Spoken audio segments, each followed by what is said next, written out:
श्रीमद्भागवत गीता न केवल धर्म का उपदेश देती है, बल्कि जीवन जीने की कला भी सिखाती है। महाभारत के युद्ध के पहले अर्जुन और श्री कृष्ण के संवाद लोगों के लिए प्रेरणा स्रोत हैं। गीता के उपदेशों पर चलकर न केवल हम स्वयं का, बल्कि समाज का कल्याण भी कर सकते हैं। पौराणिक आचार्य रामकृष्णानंद जी शास्त्री बताते हैं कि महाभारत के युद्ध में जब पांडवों और कौरवों की सेना आमने सामने होती है तो अर्जुन अपने बंधुओं को देखकर विचलित हो जाते हैं। तब उनके सारथी बने श्री कृष्ण उन्हें उपदेश देते हैं। ऐसे ही वर्तमान जीवन में उत्पन्न कठिनाइयों से लड़ने के लिए मनुष्य को गीता में बताए ज्ञान की तरह आचरण करना चाहिए। इससे वह उन्नति की ओर अग्रसर होगा।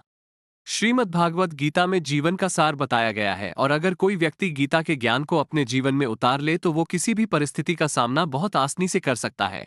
कहते हैं गीता के पूर्ण ज्ञान को अपने जीवन में उतारना हर किसी के वश की बात नहीं है, लेकिन गीता के कुछ उपदेश ऐसे हैं जिन्हें हर व्यक्ति को अपनाना चाहिए और उसे आजमाने से वह खुश हो सकते हैं।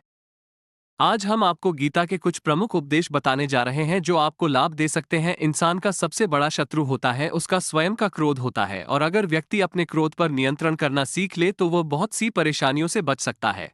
जी हाँ, गीता में कहा गया है कि क्रोध व्यक्ति की बुद्धि को नष्ट कर देता है, जो मनुष्य के पतन का कारण बनता है। इस कारण से व्यक्ति को कभी भी क्रोध नहीं करना चाहिए।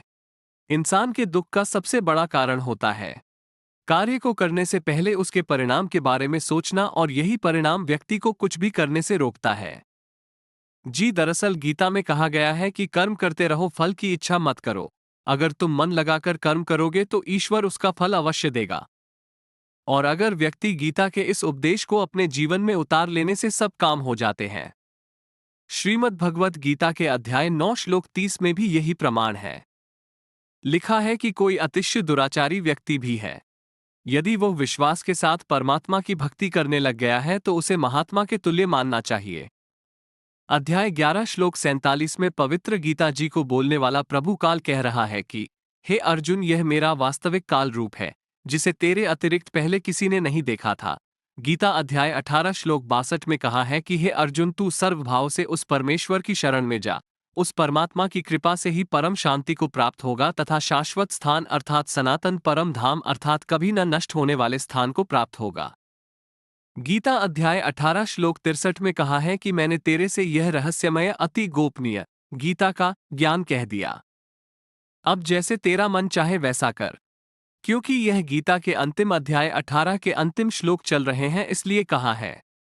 गीता अध्याय 18 श्लोक 65 में गीता ज्ञान दाता प्रभु कह रहा है कि यदि मेरी शरण में रहना है तो मेरी पूजा अनन्य मन से कर। अन्य देवताओं, ब्रह्मा, विष्णु, शिव तथा पितरों आदि की पूजा त्याग दे। फिर मुझे ही प्राप्त ही होगा, अर्थात ब्रह्म लोक बने महास्वर्ग में चला जाएगा। मैं तुझे सत प्रतिज्ञा करता हूं, तू मेरा प्रिय है। गीता अध्याय 18 श्लोक 66 में कहा है कि यदि एकम, उस अद्वितीय अर्थात जिसकी तुलना में अन्य ना हो, उस एक सर्वशक्तिमान, सर्व ब्रह्मांडों के रचनहार, सर्व के धारण पोषण करने वाले परमेश्वर की शरण में जाना है तो मेरे स्तर की साधना जो ओम नाम के जाप की कमाई तथा अन्य धार्मिक शास्त्र अनुकूल यज्ञ साधनाएं मुझ में छोड़, जिसे तू मेरे ऋण से मुक्त हो जाएगा। उस एकम अद्वितीय अर्थात जिसका कोई सानी नहीं है की शरण में व्रज जा रहे हैं, युद्ध के लिए तैयार हो चुके हैं। तब श्री कृष्ण जी ने सोचा कि एक दाव और है, वो भी आज लगा देता हूं। श्री कृष्ण जी ने सोचा कि कहीं पांडव मेरे संबंधी होने के कारण अपनी जिद इसलिए न छोड़ रहे हों कि श्री कृष्ण हमारे साथ हैं, विजय हमारी ही होगी। क्योंकि श्री कृष्ण जी की बहन सुभद्रा जी का विवाह श्री अर्जुन जी से हुआ था। श्री कृष्ण जी ने कहा कि एक तरफ मेरी सर्व सेना होगी और दूसरी तरफ मैं होऊंगा, और इसके साथ साथ मैं वचनबद्ध भी होता हूं कि मैं हथियार भी नहीं उठाऊंगा। इस घोषणा से पांडवों के पैरों के नीचे की जमीन खिसक गई। उनको लगा कि अब हमारी पराजय निश्चित है।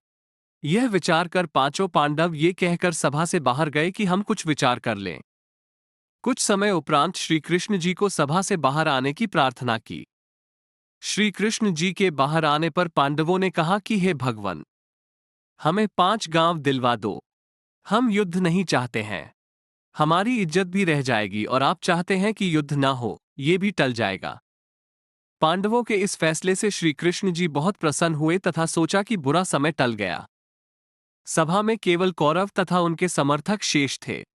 श्री कृष्ण जी ने कहा, दुर्योधन, युद्ध टल गया है। मेरी भी यह हार्दिक इच्छा थी। आप पांडवों को 5 गांव दे दो। वे कह रहे हैं कि हम युद्ध नहीं चाहते। दुर्योधन ने कहा कि पांडवों के लिए सुई की नोक तुल्य भी जमीन नहीं है। यदि उन्हें चाहिए तो युद्ध के लिए कुरुक्षेत्र के मैदान में आ जाएं। इस बात से श्री कृष्ण जी ने नाराज होकर कहा कि दुर्योधन, तू इंसान नहीं, शैतान है। कहां आधा राज्य और कहां 5 गांव? मेरी बात मान ले, 5 गांव दे दे। श्री कृष्ण से नाराज होकर दुर्योधन ने सभा में उपस्थित योद्धाओं को आज्ञा दी कि श्री कृष्ण को पकड़ो तथा कारागार में डाल दो। आज्ञा मिलते ही योद्धाओं ने श्री कृष्ण जी को चारों तरफ से घेर लिया। श्री कृष्ण जी ने अपना विराट रूप दिखाया, जिस कारण सर्व योद्धा और कौरव डर कर कुर्सियों के नीचे घुस गए तथा शरीर के तेज प्रकाश से आंखें बंद हो गई। श्री कृष्ण जी वहां से निकल गए। क्या गीता जी का नित्य पाठ करने का या दान करने का कोई लाभ नहीं? धार्मिक सद्ग्रंथों के पठन पाठन से ज्ञान यज्ञ का फल मिलता है। यज्ञ का फल कुछ समय स्वर्ग या जिस उद्देश्य से किया उसका फल मिल जाता है, परंतु मोक्ष नहीं। नित्य पाठ करने का मुख्य कारण यह होता है कि सद्ग्रंथों में जो साधना करने का निर्देश है तथा जो न करने का निर्देश है उसकी याद ताजा रहे, कभी कोई गलती न हो जाए, जिससे हम वास्तविक उद्देश्य त्याग कर गफलत करके शास्त्र विधि त्याग कर मनमाना आचरण पूजा न करने लग जाएं तथा मनुष्य जीवन के मुख्य उद्देश्य की याद बनी रहे कि मनुष्य जीवन का मूल उद्देश्य आत्म कल्याण ही है, जो शास्त्र अनुकूल साधना से ही संभव है।